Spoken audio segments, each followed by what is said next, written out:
अयोध्या राम मंदिर चढ़ावा चोरी मामले में आज का दिन बेहद अहम है। जेल में बंद सभी 8 आरोपियों को आज विशेष न्यायाधीश एंटी करप्शन कोर्ट के सामने पेश किया जाएगा। ये रिपोर्ट देखिए।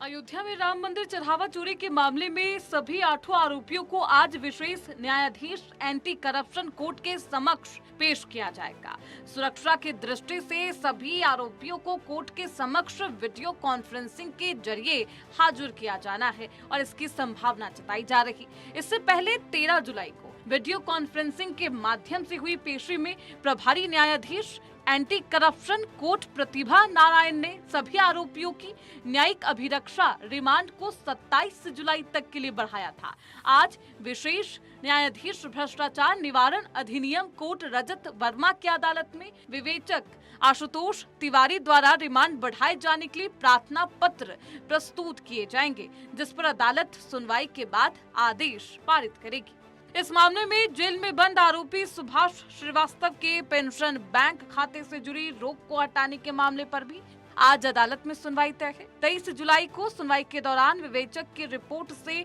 असंतुष्ट होकर न्यायाधीश ने 3 बिंदुओं पर स्पष्ट आख्या तलब की थी। अदालत ने सीओ आशुतोष तिवारी को निर्देश दिए थे कि वे स्पष्ट करें कि प्रावधान के तहत पेंशन खाता फ्रीज किया गया, इसकी जानकारी किस अदालत को दी गई और खाता फ्रीज करने की अनुमति के आदेश की प्रति कोर्ट में पेश किए जाए। आरोपी सुभाष श्रीवास्तव ने 18 जुलाई को अर्जी देकर कहा था कि रिटायर्ड होने के बाद मिलने वाली पेंशन का खाता फ्रीज होने से उनके परिवार का जीवन यापन और मासिक किस्तें भरना अब बेहद मुश्किल हो चला है। साफ है कि अयोध्या राम मंदिर चढ़ावा चोरी मामले में अदालत पारदर्शिता और कानूनी सतर्कता के साथ साथ कार्यवाही आगे बढ़ा रहा। एक तरफ जहां सुरक्षा और नियमों के दायरे में आरोपियों की न्यायिक रिमांड पर फैसला होना है, दूसरी तरफ आरोपी के पेंशन खाते से जुड़े विधिक पहलुओं पर भी अदालत की सख्त नजर है। ये पूरा घटनाक्रम ये साबित करता है कि मंदिर की पवित्रता और चढ़ावा मामले में किसी भी स्तर पर लापरवाही बर्दाश्त नहीं की जा रही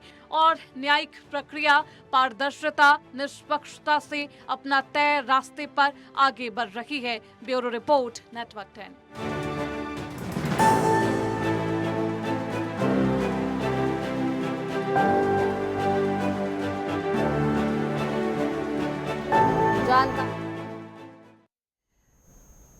लेकिन उनके पास जाएंगे उससे पहले आपको ये तमाम तस्वीरें दिखाते हैं। 8 आरोपी जिनकी गिरफ्तारी हुई उन्हें न्यायिक हिरासत में भेजा गया। हालांकि उनके रिमांड की जो अवधि है उसमें भी इजाफा किया गया। आज एक बार फिर से उन्हें पेश किया जाना है। जेल में बंद सभी 8 आरोपियों को न्यायाधीश के सामने पेश किया जाएगा और सुरक्षा कारणों से इनका जो वीडियो है वो वीडियो कॉन्फ्रेंसिंग होने की संभावना है, यानी कि वीडियो कॉन्फ्रेंसिंग के माध्यम से इनकी पेशी होगी। हमारे साथ हमारे सहयोगी प्रशांत इस खबर पर ज्यादा जानकारी के साथ जुड़ चुके हैं। प्रशांत, देखिए इस पूरे मामले को लेकर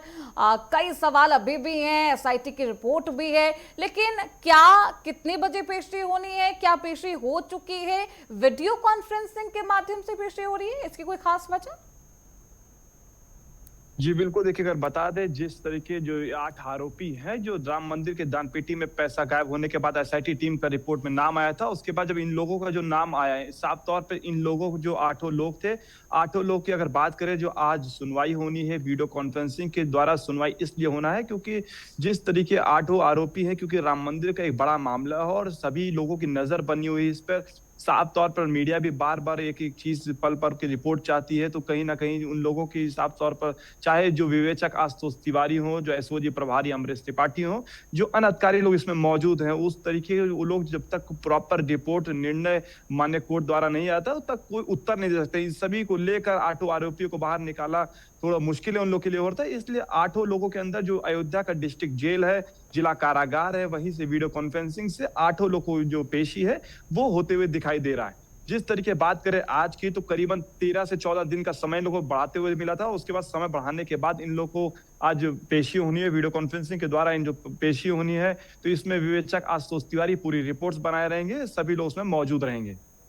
कितने बजे पेशी होनी है प्रशांत, क्या इसके बारे में जानकारी मिल पाई है? बिल्कुल, अगर बात करें पेशी की तो साफ तौर पे वीडियो कॉन्फ्रेंसिंग के द्वारा हो रही है और ये वीडियो कॉन्फ्रेंसिंग जो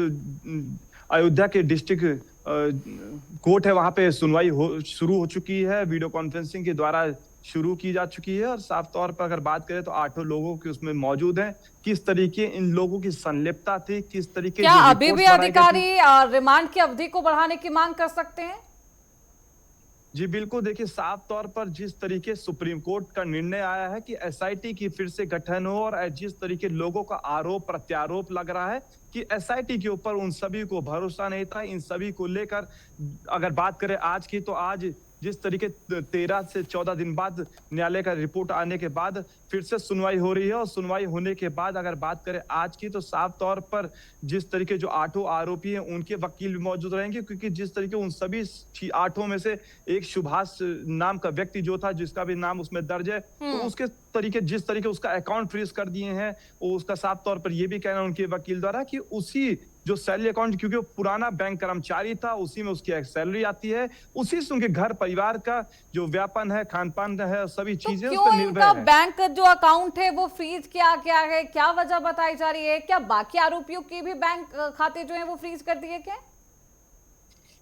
जी बिल्कुल, देखिए अगर 8 आरोपी की बात करें तो साफ तौर पर जब जांच शुरू हुई थी तो उन सभी के जो घर है, जो स्थल है, जहां पे वो बंदरबाट करते थे, जब पुलिस को सारी चीजें पता चली तो वो लोग बरामदगी करना शुरू कर दिए, चाहे वो कैश की हो, चाहे आभूषण की हो, चाहे वाहन की हो, जो भी दानपेटी से पैसे से गायब होने के बाद ये बंदरबाट करने के बाद इन्होंने खरीदारी की थी। तो बात करें जिस तरीके इन सभी के अकाउंट फ्रीज थे, पर जिस तरीके मुख्य रूप से अगर बात करें सुभाष नाम का जो शख्स था, जो पिछला बैंक कर्मचारी था, वो रिटायर होने के बाद फिर से श्री राम जन्मभूमि तीर्थ क्षेत्र ट्रस्ट के दानपेटी में उसकी नौकरी लगी थी। जिस तरीके 14 से 15 उसकी सैलरी थी और बात करा जाए कि उसका नाम में ये आता क्योंकि बैंक कर्मचारी था, अकाउंट से पैसे वो जमा करता था, उससे लेन देन करता था, इसी को लेकर उसका अकाउंट फ्रीज हुआ था। जिसको लेकर अभी अकाउंट फ्रीज है सुभाष का प्रशांत, क्या कुछ अभी तक उसके अकाउंट से सामने आ चुके हैं? क्या कुछ डिटेल पुलिस टीम के पास है? साथ में ये भी बताया क्या लेन देन को लेकर कुछ खास जानकारी?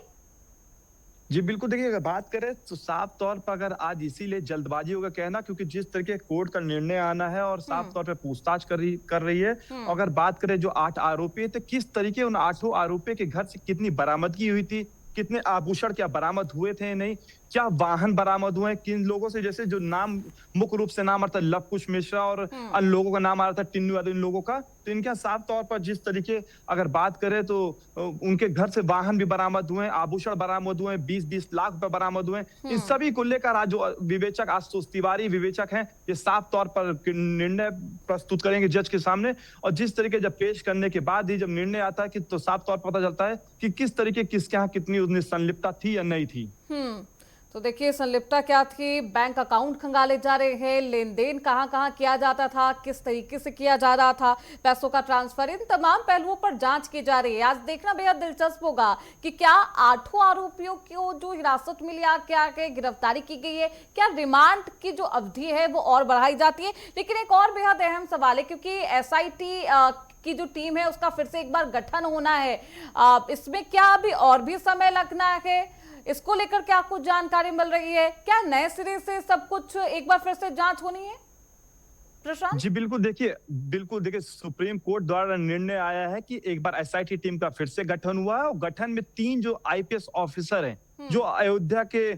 डीआईजी सुमन वर्मा है, अयोध्या के एसएसपी डॉक्टर गौरव ग्रोवर है, वहीं अयोध्या के आईजी रेंज किरण एस हैं। ये तीनों सीनियर आईपीएस ऑफिसर है, तीनों लोग इसमें मौजूद हैं। साफ तौर पर अगर बात करें पिछले एसआईटी टीम की तो पिछले टीम एसआईटी टीम में 2 आईएएस ऑफिसर और आईपीएस ऑफिसर मौजूद थे जिसपे साफ तौर पर जो अन्य भारतीय जनता पार्टी के अलावा जो अन्य पार्टी के लोग थे क्योंकि राम मंदिर के मामले को देखकर ये जांच होनी है। इसका मतलब ये माना जाए कि जो ये 8 आरोपी हैं इनकी रिमांड की जो अवधि है वो बढ़ाई जाएगी, मान लिया जाए फिर? जी बिल्कुल, देखिए अगर बात करें इसीलिए जब 14 दिन पहले सुनवाई हुई थी, 13 जुलाई को सुनवाई हुई थी, 13 जुलाई को सुनवाई होने के बाद जिस तरीके अयोध्या के सीओ आशुतोष तिवारी द्वारा विवेचक जो है उनके द्वारा मांग किया गया था वो करीबन एक शख्स के लिए करीबन 48 घंटे से 3 दिन तक के लिए उन्होंने रिमांड के लिए मौका मांगा था। पर जिस तरीके की बात करें तो 2 लोगों के लिए उनको सिर्फ 48 घंटे के लिए, बाकी लोगों के लिए किसी के लिए 39 घंटे, किसी के लिए 24 घंटे के अंदर ही रिमांड करने का समय मिला था और रिमांड में जितनी भी पूछताछें कर सके, जितनी भी दस्तावेजी इकट्ठा कर सके, वो करते हुए दिखाई देते। जिस तरीके अगर आज बात करें 27 जुलाई की, आज वीडियो कॉन्फ्रेंसिंग द्वारा जो सुनवाई होनी है, तो साफ तौर पर अगर दस्तावेजें बची होंगी, क्योंकि जिस तरीके जो अन्य तो वर्ग देखिए जो वीडियो सुहास के वकील कॉन्फ्रेंसिंग था, के माध्यम से ये सुनवाई होगी, पेशी होगी, क्या कुछ फैसला लिया जाता है, ये देखना बेहद दिलचस्प होगा। बहुत शुक्रिया प्रशांत आपका।